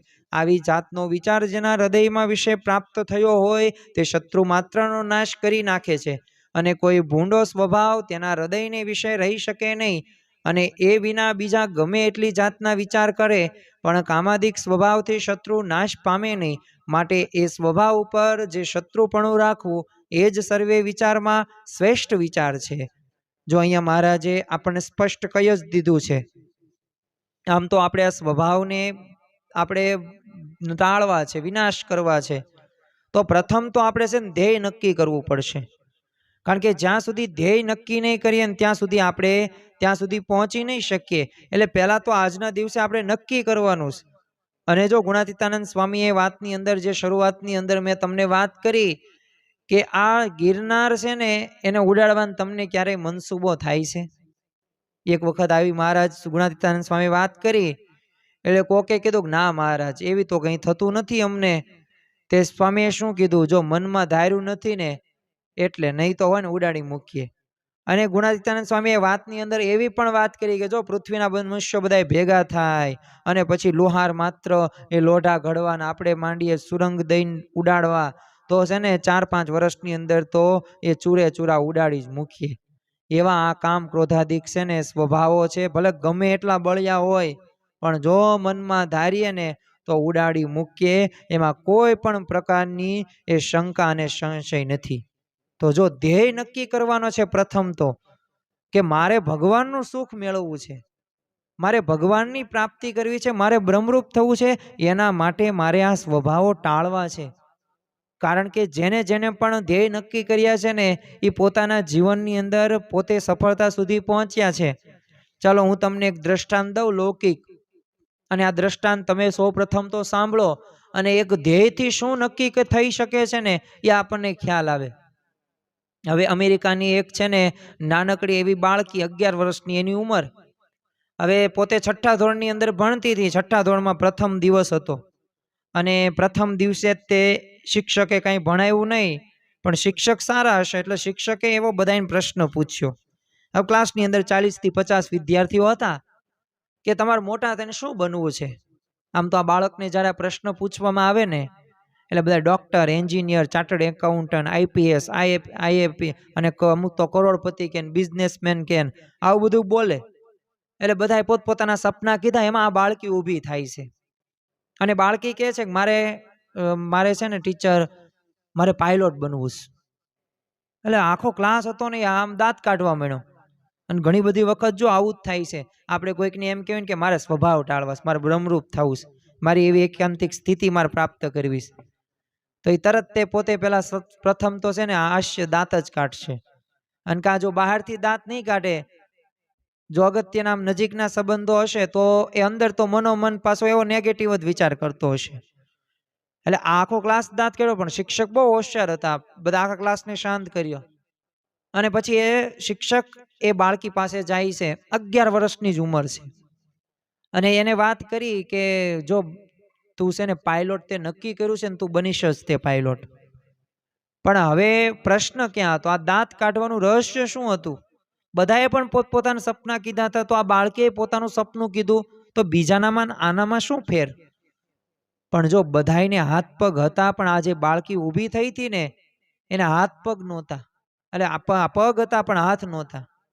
એટલે સ્વાભાવિક રીતે એ શિક્ષક હતા હોશિયાર, એને વાત કરી કે જો આ બધાય લોકોને જે હાથ આપવામાં આવ્યા છે ને, જે હાથથી કામ કરે છે ને એ તાર પગથી કામ કરવાનું છે. તું એની પ્રેક્ટિસ તૈયારી શરૂ કરી દે, મહેનત શરૂ કરી દે. અને આ બાળકે નક્કી કરી નાખ્યું ના, મારે પાયલોટ તો બનવું જ છે ને તમે કહો ને એમ મારે કરવું છે.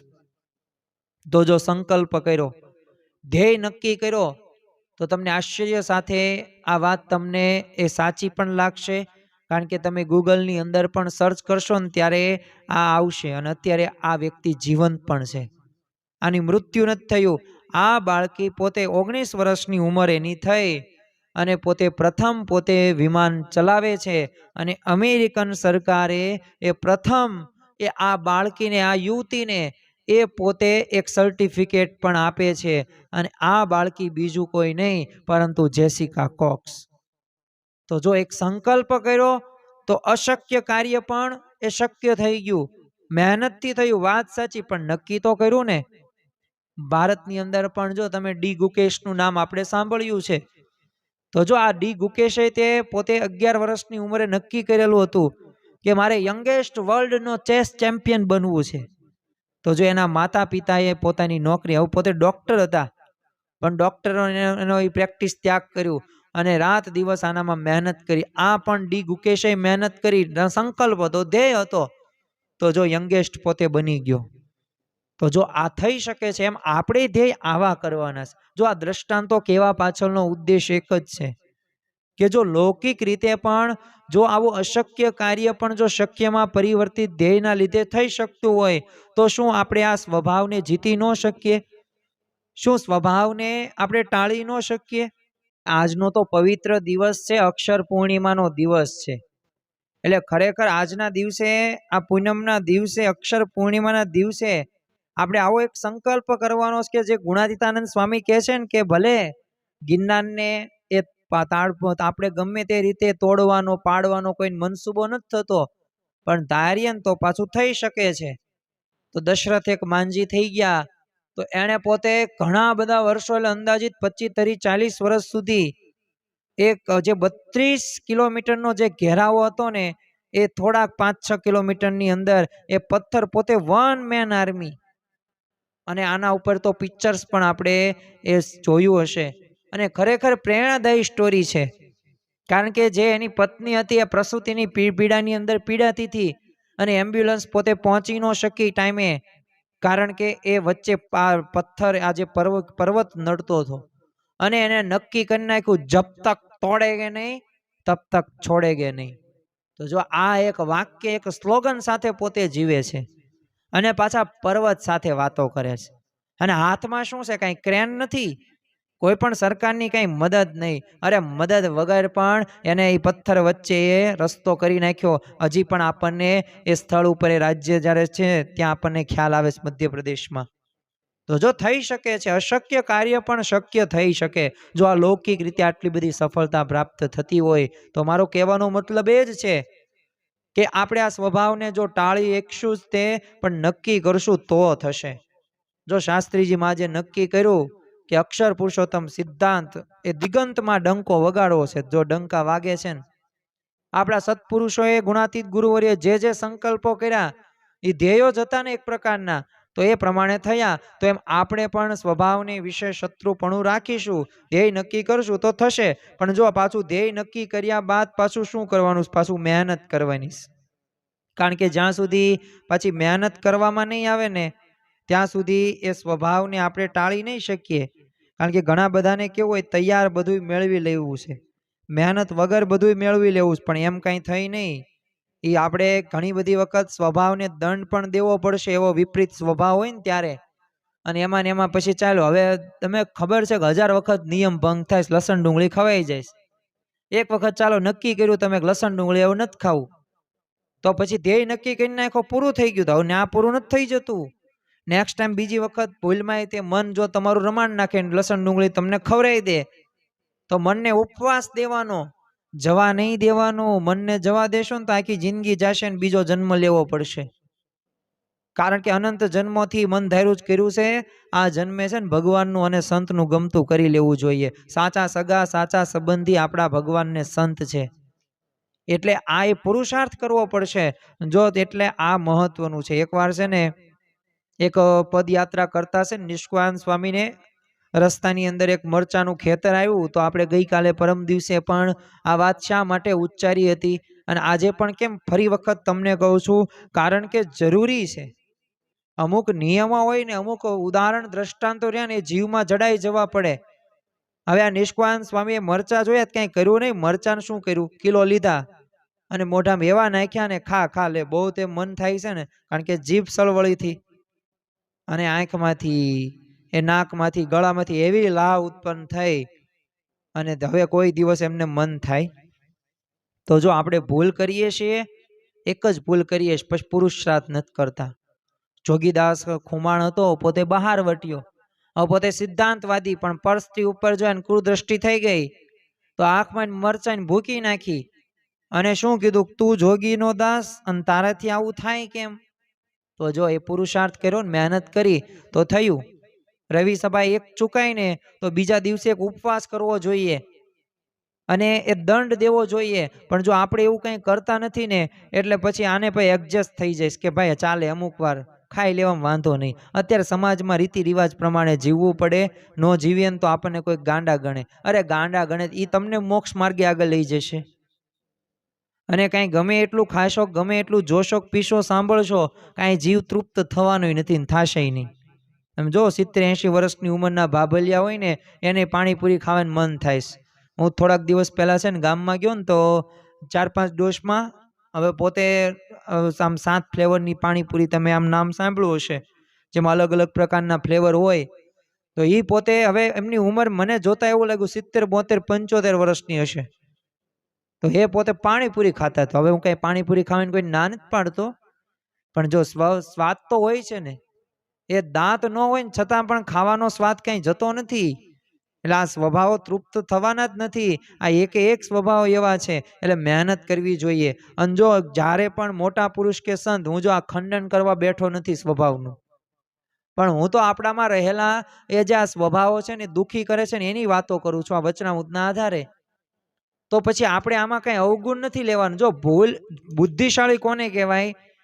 કે બીજાનો અવગુણ જોવે ને એને બુદ્ધિશાળી ન કહેવાય, એને કુબુદ્ધિ વાળો કહેવાય. બુદ્ધિશાળી એને જ કહેવાય પોતાનો અવગુણ જોવે અને એ અવગુણને ટાળવા માટેના પ્રયત્નો કરે અને સામે કોઈનો પાછો અવગુણ ન લે કહેનારનો. એટલે જ્યારે પણ આપણે આવા સ્વભાવનું ખંડન કરે ને ત્યારે આપણને શત્રુ ભાવ નથી રાખવાનો, એમાં આપણે મિત્ર ભાવ જ રાખવાનો છે. એ આપણા પરમ મિત્ર છે, પરમ હેતુ. તમે જો બોટાદના શિવલાલ શેઠનું ઉદાહરણ આપણને ખ્યાલ છે. હવે કટકટ અવાજ આવતો હતો તો આત્માનંદ સ્વામી કથા વાર્તા કરતા, સભામાં શિવલાલ શેઠ બેઠેલા હતા. હવે આત્માનંદ સ્વામીએ આ કટકટનો અવાજ સાંભળ્યો એટલે કહ્યું કે આ કોણ હાડકું ચાવે છે? આપણને આવું કહેતો ભારે પડી જાય ને કે અત્યારે સભા વચ્ચે કહેવાય. પછી કીધું હોત તો, અને આમને બોલવાનું કઈ વિવેક નથી. આ આમને કઈ તાલીમ હરખી લીધી છે કે નથી લીધી? બોલવાનું કઈ વિવેક કઈ રાખતા જ નથી. શબ્દોમાં થોડુંક તો ધીરજ રાખવી જોઈએ ને. અને આમને સત્સંગીનો મહિમા જ નથી. આમ આપણને આવા બધા વિચારો આવી જાય. પણ શિવલાલ શેઠ પોતે ઊભા થાય અને પોતે બહાર પાણીનો એક લોટો લઈને કોગળા કરીને નીચે બેસી જાય છે. અને પાછો સંકલ્પ કેવો કર્યો કે હવે પછી આ સોપારી મારે ખાવી નથી. અને જો પોતે સ્વસ્થ એ મને પોતે બેઠા અને કથા વાર્તા સાંભળે. તો જો આવી રીતે એ પોતે સ્વભાવને જીતી શક્યા. શેના લીધે? કારણ કે મોટા પુરુષે સ્વભાવનું ખંડન કર્યું ને તો એને અવગુણનો. અરે ગુણાતીતાનંદ સ્વામીએ તો એકદમ એવું કહી દીધું કે શિવા, તને એમ કે આ ભાવનગરની અંદર આ મૂર્તિઓ પધરાવી એટલે તું બહુ મોટો થઈ ગયો, અને એમ લાગતો છે, પણ આ તારા જીવ સામે જોઉં ને તો અડધો સત્સંગ રહ્યો છે. તો શિવલાલ શેઠે અવગુણ નથી લીધો. શિવલાલ શેઠે હા વાત તો સાચી. જુનાગઢ ગયા સમાગમ કરવા માટે, અને એ સમાગમ કરવામાં તે એક વખત એમનાથી એવી ભૂલ થઈ ગઈ. બપોરનો કથાનો આમ તો આરામનો સમય હતો અને પોતે વેપાર કરવા માટે આમ જતા નહોતા, બજારમાં આટો જ માર્યો, પણ વેપાર તો વૃત્તિઓ સળગી અને એમને વિચાર આવ્યો કે કંઈક ચાલોન કરીએ. તો કયા ભાવથી કરી? જે પૈસા આવે ને આપણે સેવામાં દેવાસ, રસોઈમાં દેવાસ. તો એ સમયની અંદર 150 રૂપિયા એક જગ્યાએ સોનું લીધું ને બીજી જગ્યાએ દીધું. તો સોનું તો એને 150 રૂપિયા આવ્યા એટલે તરત તે ગુણાતીતાનંદ સ્વામીના ચરણોની અંદર હાજર કરી દીધા. અને ગુણાતીતાનંદ સ્વામીને વાત કરી કે જો 150 રૂપિયાનો વેપાર થયો, મેં સ્વામી આવી રીતે કર્યું. અને ત્યારે ગુણાતીતાનંદ સ્વામીએ ટોનમાં જ કહ્યું હતું, કંઈ પ્રેમથી નહોતું કહ્યું કે તમને ઢૂસાનો વેપાર કરવાનું મન થાય છે. ઢૂસા એટલે શું? ઘઉં હોય, એ ઘઉંમાંથી એ ફોતરા હોય એને ઢૂસા કહેવામાં આવે છે. તો એને તમને લાખ મણ કે બધું ભેગું કરીને તમને વેપાર કરવાનું મન થાય? ન થાય. તો એમાં તમે સત્સંગની આ કથા વાર્તા મૂકીને આજે તમે વેપાર કરો ને એ ઢૂસા જેવો જ વેપાર ગણી શકાય. પણ ત્યારે શિવલાલ શેઠને ખોટું નહોતું લાગ્યું. ત્યારે પોતે એમની પૂજાની અંદર મહારાજ સાક્ષાત હાજર થાય અને સંતો એ પૂજાના દર્શન કરવા માટે એટલે આવતા. એમ નામ નહોતા આવતા. આપણને તો બધું સાહજિક બધું પ્રાપ્ત કરી નાખો. આપણને ઘણા બધાને કેવું હોય છે કે મારી એવી એકાંતિક સ્થિતિ થઈ જાય અને મારે કંઈ કરવું જ ન પડે. મારે રવિ સભાએ ન ભરવી પડે, મારે સત્સંગનું વાંચન ન કરવું પડે, મારે છે ને કથા વાર્તા ન સાંભળવી પડે, મારે કોઈ નિયમ ધર્મનું પાલન ન કરવું પડે, મારે સમય ઉત્સવની અંદર જવું ન પડે, મારે સંત સમાગમ પણ કરવા ન જવો પડે, મારે પૂજાય ન કરવી જોઈએ. આપણે તો છે ને આ બધું નથી કરવું, બધું મેળવી લેવું. તો એમ છે ને એમ કંઈ મેળવી ન શકાય. એના માટે પ્રયત્નો કરવા પડે. અને એના માટેનું ગયા જન્મની અંદર પ્રયત્નો કંઈક કરવાના બાકી રહી ગયા છે ને આ જન્મે કરવાના, પૂરા કરવાના. અને આ દરરોજ હું તમને આ વાત એક કરું છું. શા માટે કરું છું? આ એક લક્ષ્ય રાખવાનો છે કે આ લોકની તમે ગમે એટલી જવાબદારી પૂરી કરશો, એ જવાબદારી પૂરી કરવાની છે. ના નથી. આ 1000 વખત હું તમને કહીશ, હજી ફરી વખત કહીશ. કારણ કે આ સંસારની અંદર આવ્યા છીએ તો એ જે તે પ્રકારના કર્મને આધીન મળ્યા છે બધા સગા સંબંધી, તો એ જવાબદારી સારામાં સારી રીતે નિભાવી. પણ પાછું મોક્ષનું કામ બાકી ન રહી જાય ને આનું ધ્યાન રાખજો. કારણ કે આ બધું કરવામાં છે ને એક વખત જીવ જ્યારે ચોંટી જવાય છે ને ત્યારે બહાર નથી નીકળી શકાતો. અને બહાર જ્યાં સુધી અનાસક્ત એમાં જ નથી થતો ને ત્યાં સુધી ભગવાન તરફ વળતોય નથી પાછો જીવ. ભગવાનનું ભજન એને યાદ નથી આવતું. સુખની અંદર, દુઃખમાં જ ભગવાનનું યાદ આવે છે જો ભજન. એટલે જ તે કુંતા માતાએ પણ શ્રી કૃષ્ણ ભગવાનને એ જ કીધું. હવે બહુ સરભરા કરવાની રહી ગઈ એમની બીજા બધાય નહીં કરી, કારણ કે એટલું બધું કામકાજ હતું એમને ને આ ઉત્સવ કંઈક સમયો રાખ્યો હતો એવી રીતે અને તેડાવ્યા હતા, પણ કાંઈ પૂછાણું જ નહીં, કાંઈ એમની હાલચાલ કે કેવી રીતે તબિયત પાણી. તો પછી જ્ઞાન પછી એમને વાત કરી કે તમે છે ને અમને દુઃખ જ આપજો નકરું. શા માટે? કારણ કે દુઃખમાં તેમ તમને યાદ કરીએ એકવીસ. તો જો આ એક ઉત્કૃષ્ટ ભક્તની એક નિશાની છે. અને દુઃખોમાં આપણે ડરી પણ નથી જવાનું. પ્રશ્નો આવે તો એમાં આપણે નાસી કે ભાગી પણ નથી જવાનું.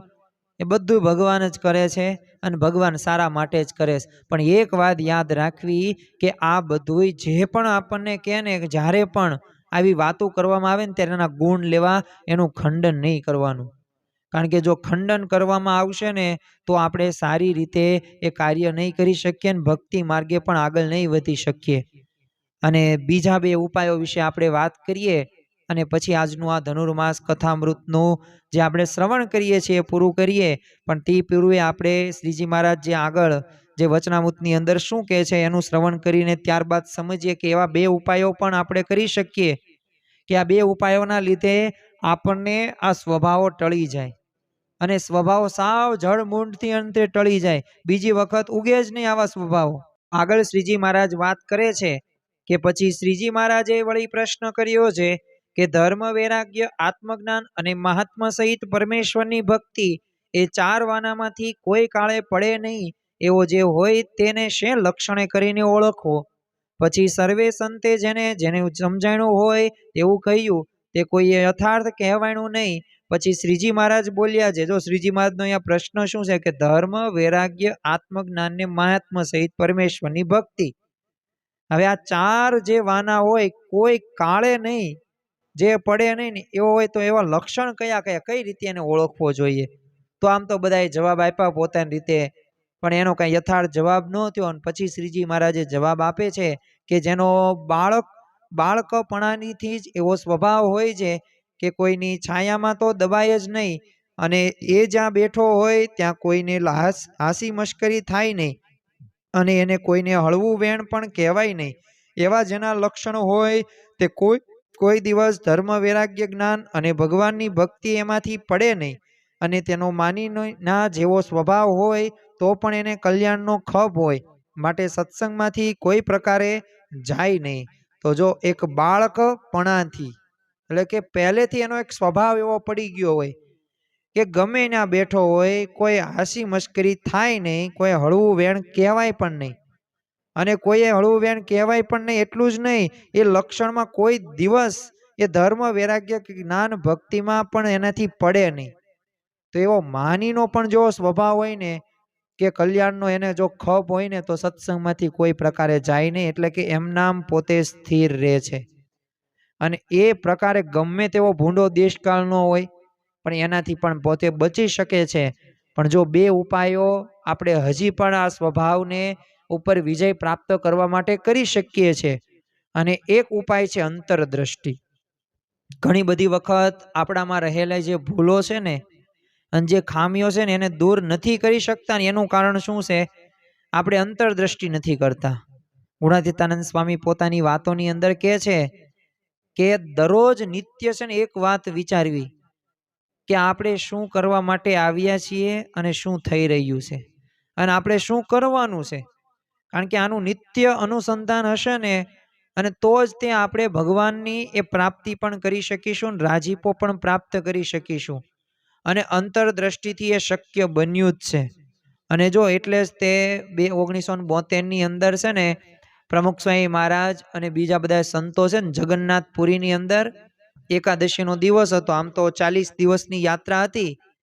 એટલે ત્યારે પ્રમુખ સ્વામી મહારાજ આશીર્વચનની અંદર બોલેલા કે આ છે ને આપણી 40 દિવસની જે યાત્રા છે ને એ યાત્રિક સમજીને જો અંતર નિરીક્ષણ કરીએ ને અને જો દરરોજ એક એક દોષ આપણે જે કાઢતા જઈએ ને તો 40 દિવસમાં આખી પ્રકૃતિ બદલાઈ જાય. અને જો ઘણા બધા આગળ ભક્તોએ ખપ હતો ને તો ઘણા બધા કષ્ટોએ સહન કર્યા ને પોતાનો સ્વભાવ એ બદલી નાખ્યા છે. તમે જો એકવાર ઉપલેટાના વેરાભાઈ હતા, ગરડા સમયો માટે પોતે જતા હતા. તો એક વાડીમાં હવે રાત્રિ રોકાણ કર્યું ને આમ તો સવારે બાવળના ઝાડ ઉપરથી દાંતણ કાપ્યું. હવે દાંતણ કર્યું અને સ્નાન પૂજાય તે કર્યું ને પછી આગળનો પંથ એમને કાપવાનો શરૂ કર્યો. પણ જો એમને અંતરદ્રષ્ટિ થઈ કે શ્રીજી મહારાજની તો આજ્ઞા છે કે રસ્તે પડેલી કોઈ વસ્તુ ન લેવાય, અને આ તો ધણિયા તું ઝાડ હતું, તો ધણીને પૂછ્યા વગર મેં દાંતણ કાપી લીધું ને આને ચોરી જ ગણી શકાય. એટલે હવે તો આ પછી તો પોતે વેરાભાઈ હતા એ આ જે વાડીના માલિક હતા એમને ત્યાં જાય છે, શોધી કાઢે છે, માફી માગે છે અને કહે છે કે મને માફ કરો, તમે કયો એમ. હવે આ રીતે નિખાલસપણે પોતે વિનમ્ર ભાવે કર્યું ત્યારે ઓલા સામેવાળા જે ખેડૂત હતો ને એનો ત્યાં ગુણ આવી ગયો. અને પછી તો અંતરદ્રષ્ટિ ત્યાં પૂરી નથી થતી, પરંતુ એ સ્વાભાવિક રીતે ત્યાં મહારાજને આગળ પણ પોતે નિષ્કપટ ભાવે થયા. અને પાછું શ્રીજી મહારાજે કીધું કે ઉપવાસ એક કરી નાખજો, અને ચોધાર પોતે આંસુએ પણ રડે છે. તો જો આ પ્રકારની અંતરદ્રષ્ટિ કરી અમને, જો તપાસની વાત છે. અને અંતરદ્રષ્ટિ એટલે કે આંતરખોજ છે. આ આંતરખોજથી જ આપણા સ્વભાવો ખબર પડશે. હજી તો નિયમ ધર્મની અંદર છે ને 50-50% ચાલે છે. અમુક નિયમો પળાય છે ને અમુક નથી પળાતા. તો આ જ્યારે અંતરદ્રષ્ટિ કરીશું ને ત્યારે ખ્યાલ આવશે. અને છેલ્લો મુદ્દો છે કે સ્વભાવને જો આપણે ટાળવા હશે ને તો આ સત્સંગ. અને સત્સંગ આપણને પ્રાપ્ત થયો, આ ભગવાન અને સંતની પ્રાપ્તિ થઈ એટલે સ્વભાવો એક સમય ટળશે ટળશે અને ટળશે જ તે. શ્રીજી મહારાજ તો કહે છે કે આ રવિ સભા રહીને એ રવિ સભા પણ તમે ભરશો ને તો બ્રહ્મરૂપ થઈ જવાશે. અરે પ્રમુખ સ્વામી મહારાજ તો કહે છે કે સત્સંગ શિક્ષણ પરીક્ષા દેશો ને તો તમે અક્ષરધામમાં જશો. અરે તમે સત્સંગ દીક્ષાનો મુખપાઠ કરશો ને તો અક્ષરધામનું ફળ પ્રાપ્ત થશે. અરે નિયમ ધર્મ તમે જશો ને પાળશો ને તો મહંત સ્વામી મહારાજ કહે છે પોતે બ્રહ્મ વિદ્યાના પાઠની અંદર કે અક્ષરધામ. તો જો એક સુગમ આપણને કરી દીધું કે કોઈક એક મુદ્દો જો આપણા જીવનમાં આત્મસાત થઈ જાય તો આપણે અક્ષરધામમાં જઈ શકીએ, પરબ્રહ્મની ભક્તિ પણ કરી શકીએ. અને જો સારંગપુરના 9મા વચનામૃતની અંદર જ તે એ શ્રીજી મહારાજ કહે છે કે અતિ સાચે ભાવે કરીને સત્સંગ કરે તો કોઈ જાતનો દોષ હૈયામાં રહે નહીં, અને દેહ છતાં જ બ્રહ્મરૂપ થઈ જાય. તો અતિ સાચે ભાવે. અને જો સાચો ભાવ હશે ને, કારણ કે ભગવાન રહ્યા ને ભાવના ભૂખ્યા છે. એટલે જ તે આપણે એક કીર્તન એ ઘણી બધી વખત સાંભળ્યું હશે, તમે ભાવે ભજી લો ઘનશ્યામ જીવન થોડું રહ્યું. એ તમે ભાવે ભજી લો ભગવાન જીવન થોડું રહ્યું. એ કંઈક આત્માનું કરી લ્યો કલ્યાણ જીવન થોડું રહ્યું. અને ભાવ હશે ને તો ભગવાન પ્રસન્ન થશે થશે ને થશે જ તે. આપણી અલ્પ સેવા હશે ને એ અલ્પ સેવાને પણ અધિક સેવા રહીને એ ભગવાન માનશે. એટલે આપણે ખરેખર મહંત સ્વામી મહારાજની આજ્ઞામાં રહેવાનું છે. શ્રીજી મહારાજે જે વાત કરી છે, કારણ કે જો આપણા જીવનની અંદર જેમ આપણે નક્કી કરીને બેઠા છીએ ને કે આપણે સુખી થવું છે ને આનંદમાં રહેવું છે, તો છે ને એ આનંદમાં એમને નહીં રહી શકીએ. કારણ કે છે ને આ પૃથ્વીના મનુષ્યને ભેગા કરીએ ને, અને જેમ આપણે લુહાર માત્ર લોઢા ઘડવા માંડીએ અને સુરંગ દઈને ઉડાડવા માંડીએ તો જો 4-5 વર્ષમાં એ ગિરનાર પણ ચૂરે ચૂરા થઈ જાય છે. એમ ગુણાતીતાનંદ સ્વામીએ વાત કરી એમ આ સત્સંગની આપણને પ્રાપ્તિ થઈ છે, આ ભગવાન અને સંતની પ્રાપ્તિ થઈ છે. તો એ થશે થશે ને થશે જ તે.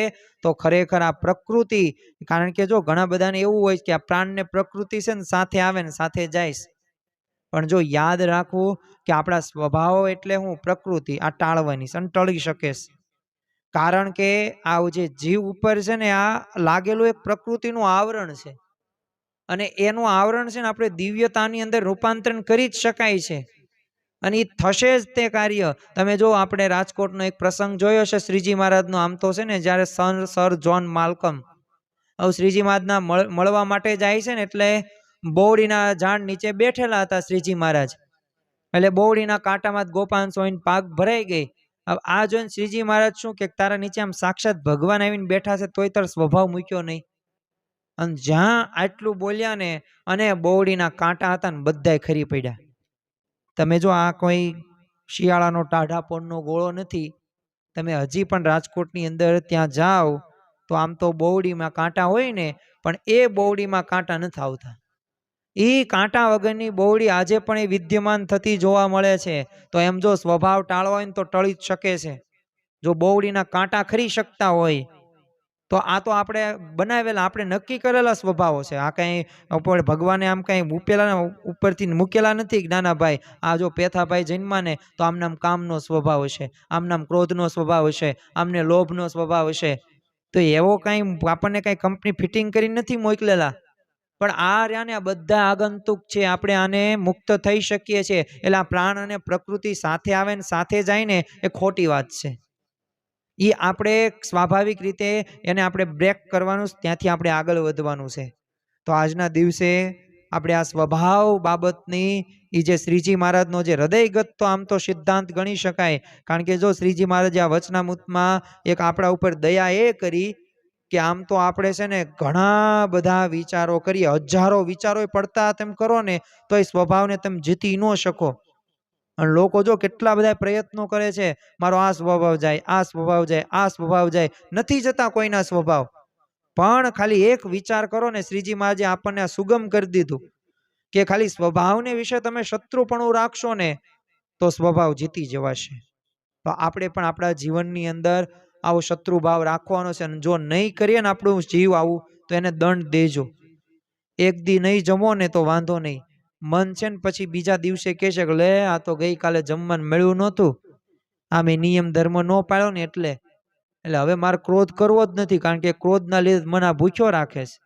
એટલે મન પછી કહેશે કે ભાઈ જો સ્વભાવ રહ્યો ને એ ટાળવાનો છે, ક્રોધ આવો જ ન પડે. આવા ભક્તો સંતોના જીવનમાં આપણને હો ને અત્યારે ચરિતાર્થ થતું જોવા મળે છે.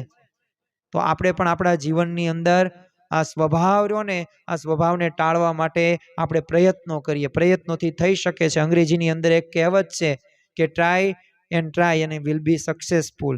એટલે પ્રયત્ન કરતા રહ્યો, સફળ થઈ જશે. અને આપણે તો સત્સંગમાં આવ્યા છીએ અને ભગવાન અને સંતની પ્રાપ્તિ થઈ છે, તો એમની જ કૃપાથી આ સ્વભાવ ઉપર આપણે જીત મેળવી જ શકીશું. તો આજના દિવસે મહારાજ સ્વામીના ચરણોમાં પ્રાર્થના કરીએ કે આપણા જીવનની અંદર જે આ સ્વભાવો જે છે કામ, ક્રોધ, લોભ, મોહ, મત્સ, માયા, તૃષ્ણા, અહંકાર, તો આ સ્વભાવમાંથી મુક્ત થઈને એ અમે ભગવાન તરફ આગળ વધીએ, એ ભગવાનના માર્ગે અમે ચાલીએ અને ભગવાન જેવો આનંદ પ્રાપ્ત કરીએ અને અખંડ સુખી અને શાંતિથી એ ભગવાનનું ભજન કરીને આ સત્સંગની એ સારી એવી ટેવ પાડીને નિત્ય સત્સંગ કરીએ, સમાગમ કરીએ, કથા શ્રવણ કરીએ, જેથી અમારો એ અંતરાત્મા એ જીવ એ શુદ્ધ થાય, પવિત્ર થાય અને એક સમય એવો આવે કે અમે બ્રહ્મરૂપ થઈને પરબ્રહ્મની ભક્તિ કરી શકીએ. એ જ આજના દિવસે પ્રાર્થના. શ્રી સ્વામિનારાયણ ભગવાનની જય.